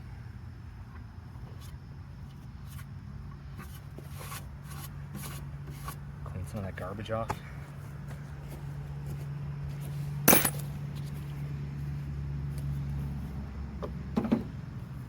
Get some of this, whatever that trash is in there, like an old spider sack or something. I'm gonna spray that off with carb cleaner actually.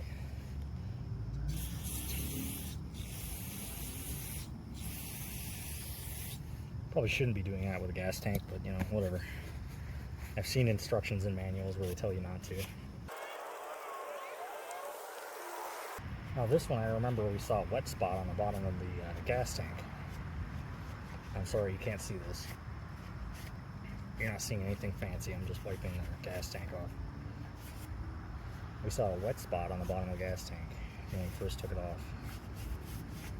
I am Not seeing that now. So that's interesting, something to watch for still.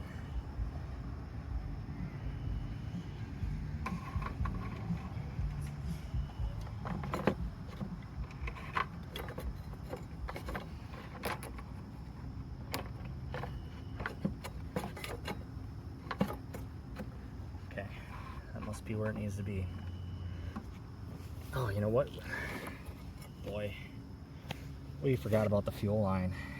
That's, boy, that's gonna be a lot of fun. Why did I forget about the fuel line?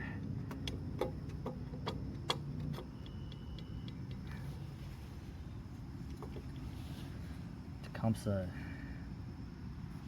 is insane for doing this. I'm sorry, I probably offended a whole bunch of people with that, but I'm not sorry. Why would you put the fuel line back here? Behind the carburetor?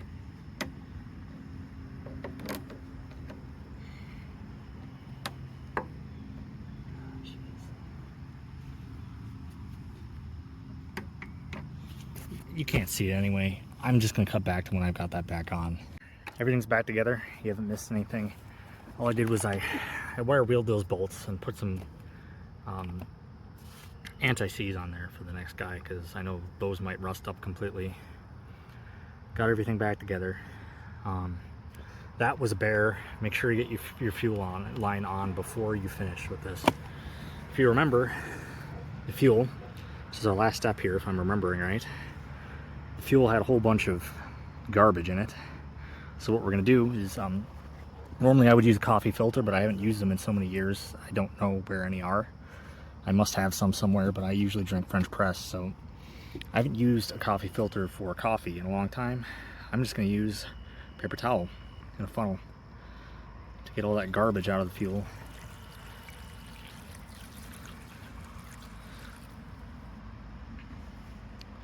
And that should be clean enough. Looks like most of it stayed in the bottle anyway. You can see some old varnish in there, it looks like, or dead bugs or something. So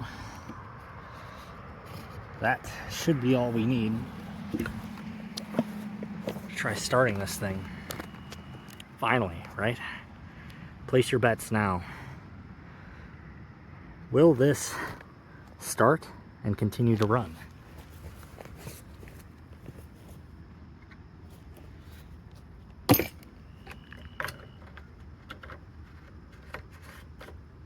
I think first I'm going to check and make sure we've actually got enough oil in here. We do. Everything about that looks fine. Maybe a little overfilled. Alright. Wish me luck here. It says to push the primer 5 times.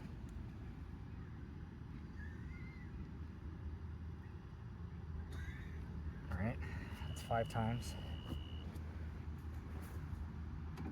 We've got our magic light switch set to off. Let's see what happens.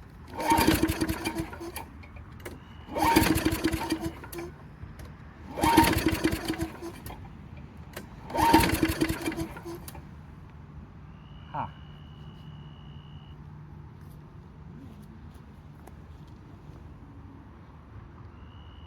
What did I do wrong?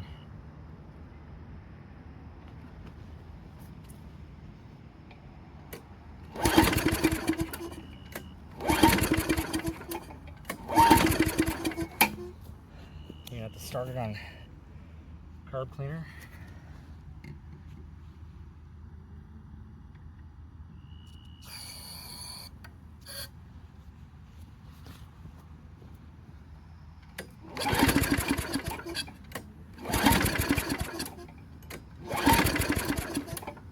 Oh, I don't think I tightened this all the way. That probably wouldn't help.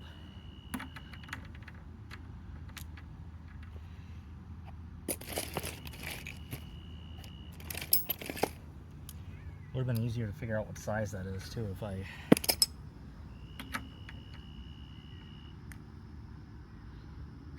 guess that must be it.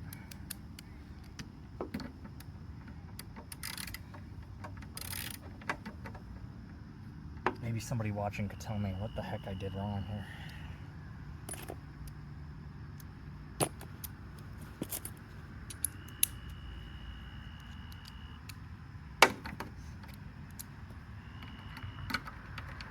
We had it running before.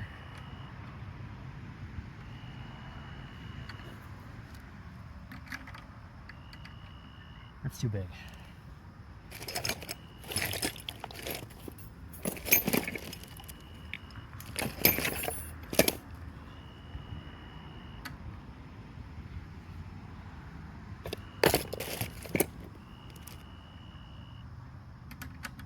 Got it.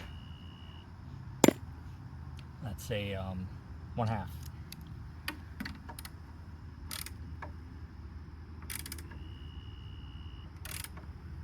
That's probably good.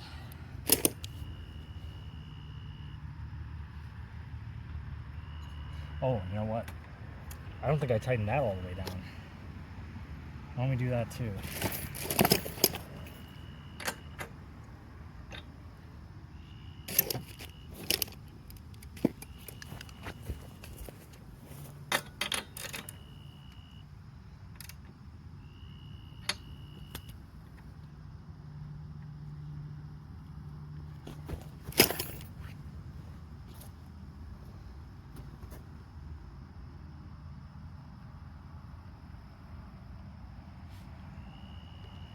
Maybe we don't have enough gas in there since this hose has to go up.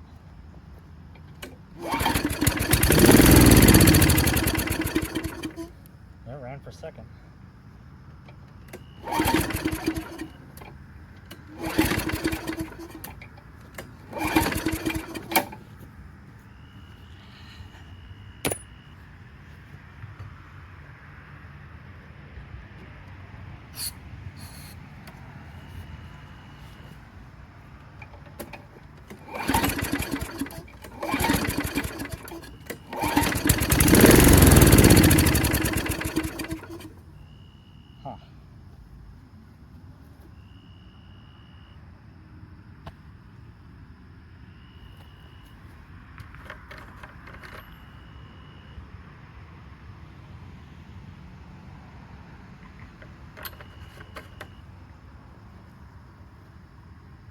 Might not be getting enough fuel. I'll bias it this direction, and we'll see.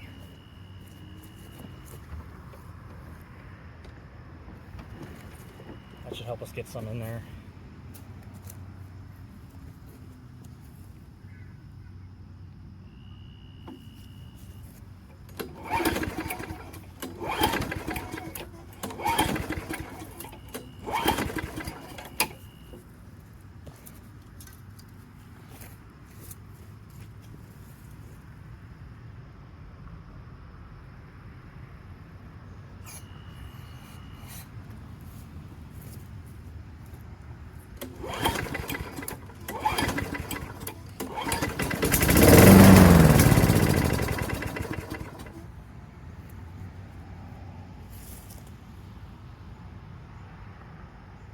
What's going on?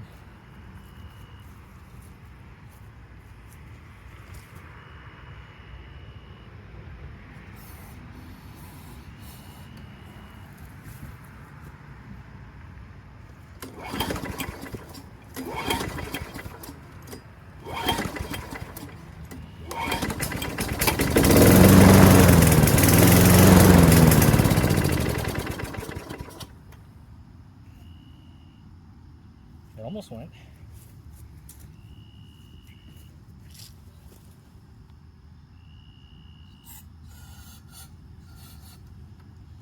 Just need a little help waking up.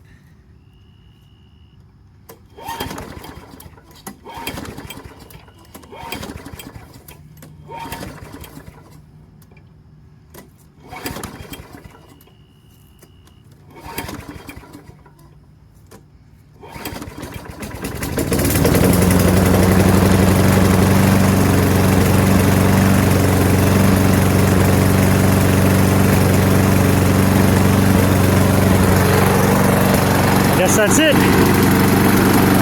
They just need a little help.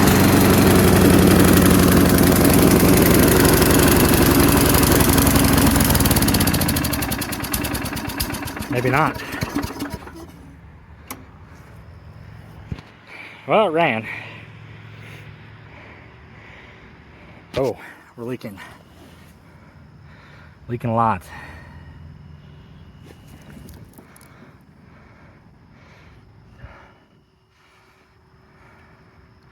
That's not good. I'm gonna have to pick this up tomorrow.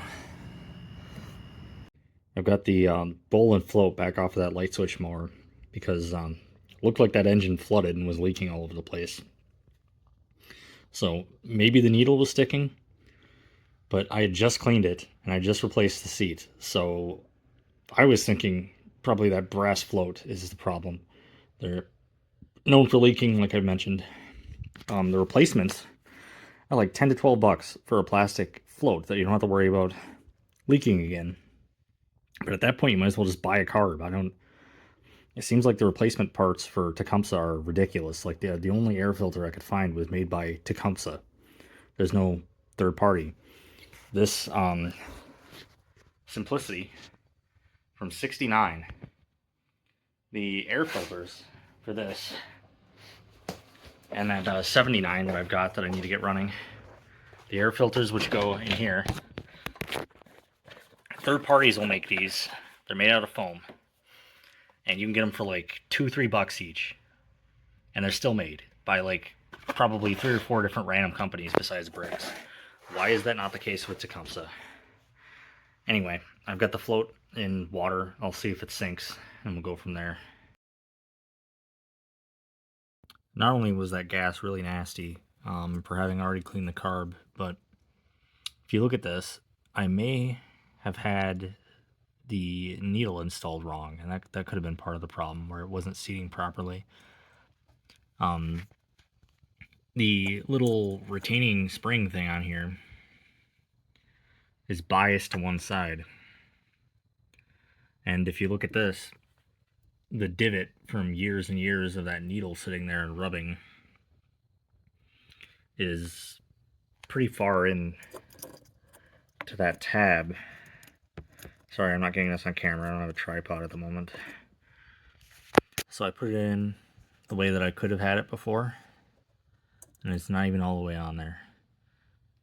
So maybe that's what I screwed up in reassembly, and that's why it was flooding. So I'll switch it around and reassemble, and then we'll start it again when it's dry tomorrow. It's been raining. Alright, I think I've solved my problem with wheels. I went to a restore.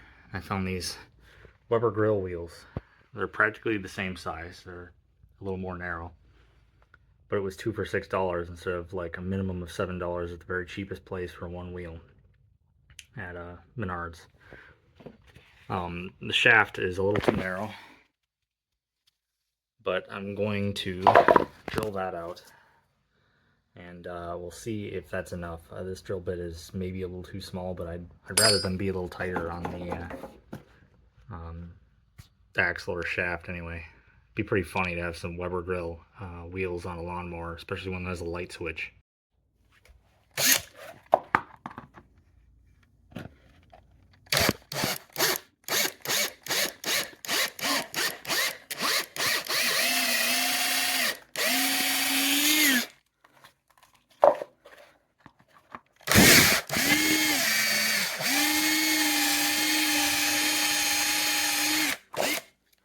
Well, that didn't go in so straight. See how that works. There it is. It's on there.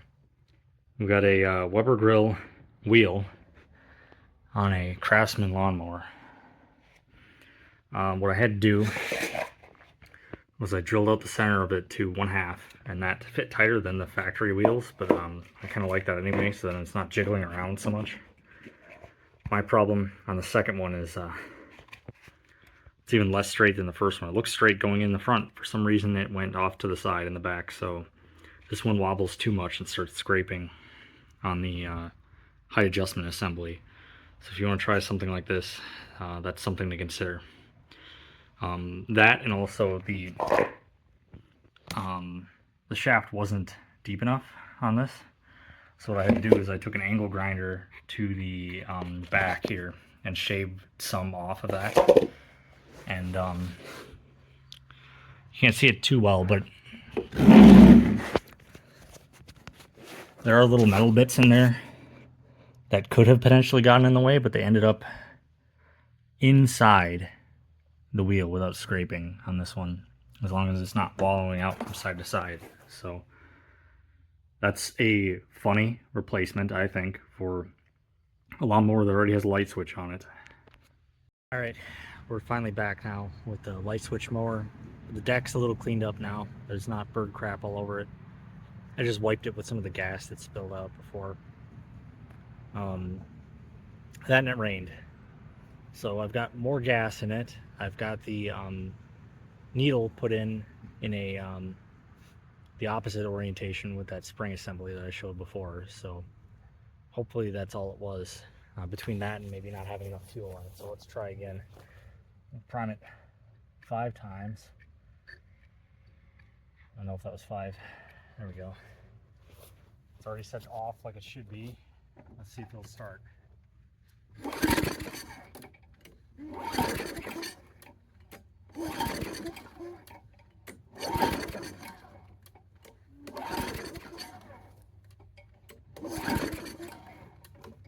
I don't know if this light switch is not making a good connection now because it was out in the rain.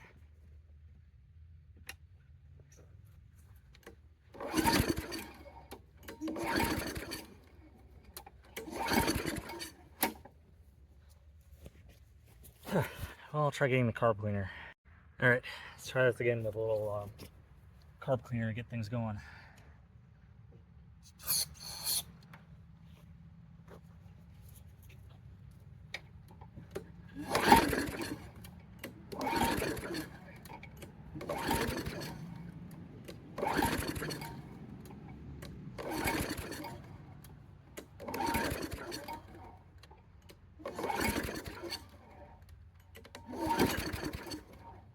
That sounded like something.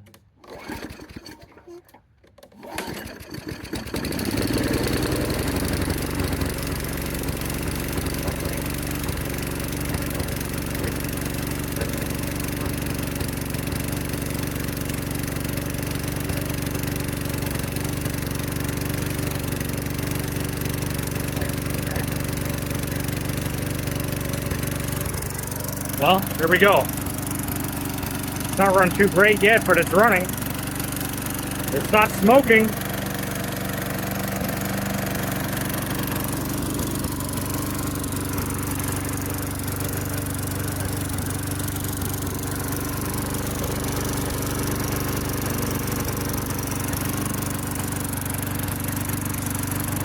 I'd say that's about it, unless I try to cut something with it. We'll see after it runs warms up a while. Running great. I think the RPMs need to be set higher, but it's cutting grass.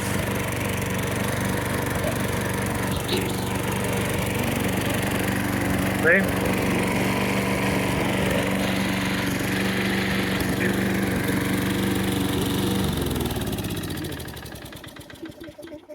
Light switch works. So that might be it for this one. That muffler's probably really hot. It's probably the anti-seize I put on there cooking off parts of it. So somebody would know better than me, but maybe I need to adjust this screw so that the RPM can go up and it'll run a little better. Other than that, this thing's ready to go, seems like. With a Weber grill wheel. And a light switch. So, definitely a quirky mower. Thanks for watching.